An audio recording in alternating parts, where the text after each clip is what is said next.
ବୃନ୍ଦ ଏବଂ ମୋର ଶ୍ରଦ୍ଧେୟ ଛାତ୍ରଛାତ୍ରୀ ମାନେ, ଆଜି ଆମେ ସମସ୍ତେ ଜାଣିଛନ୍ତି କି ହେଉଛି ପବିତ୍ର ଗୁରୁ ଦିବସ।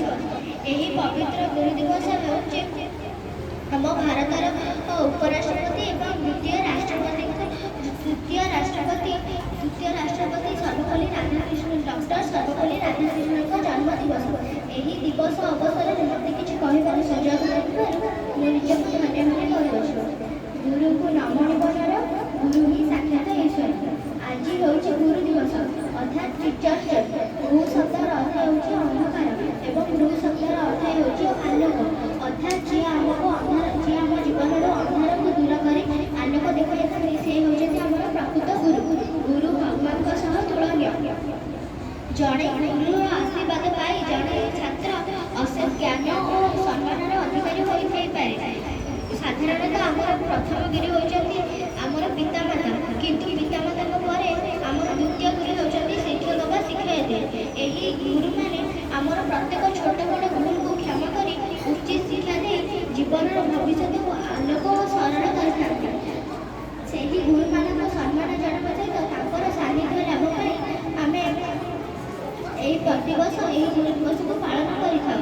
ପ୍ରକୃତରେ 1962 ମସିହାରୁ ଡକ୍ଟର ସର୍ବପଲ୍ଲୀ ରାଧାକୃଷ୍ଣଙ୍କ ଜନ୍ମ ଦିବସକୁ ଗୁରୁ ଦିବସ ରୂପେ ପାଳନ କରାଯାଉଛି।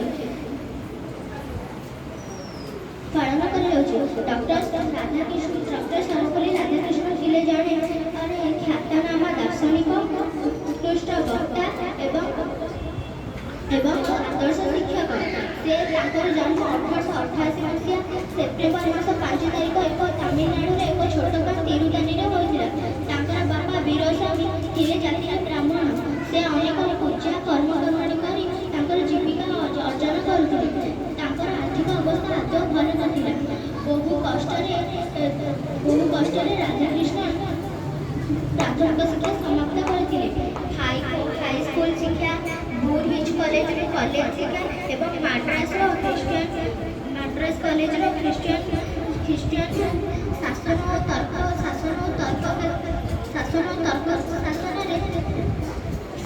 ଶାସ୍ତ୍ରରେ ସେ BA ଓ MA ଶିକ୍ଷା ଲାଭ କରିଥିଲେ ଓ ତାପରେ 1909 ମସିହାରେ ସେ ମାଡ୍ରାସ ପ୍ରେସିଡେନ୍ସି କଲେଜରେ ଆସିଷ୍ଟାଣ୍ଟ ଭାବରେ ଯୋଗ ଦେଇଥିଲେ। ସେ ଥିଲେ ଜଣେ ଆଦର୍ଶ ଶିକ୍ଷକ।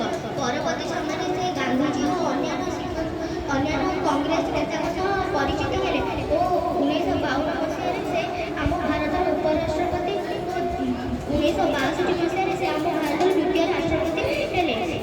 ଗୌରବ ଅର୍ଜନରେ ବିଭିନ୍ନ ଉଲ୍ଲେଖନୀୟ ସଫଳତା ପାଇ ତାଙ୍କୁ ଭାରତ ରତ୍ନରେ ଭୂଷିତ କରାଯାଇଥିଲା। ଶ୍ରେଣୀର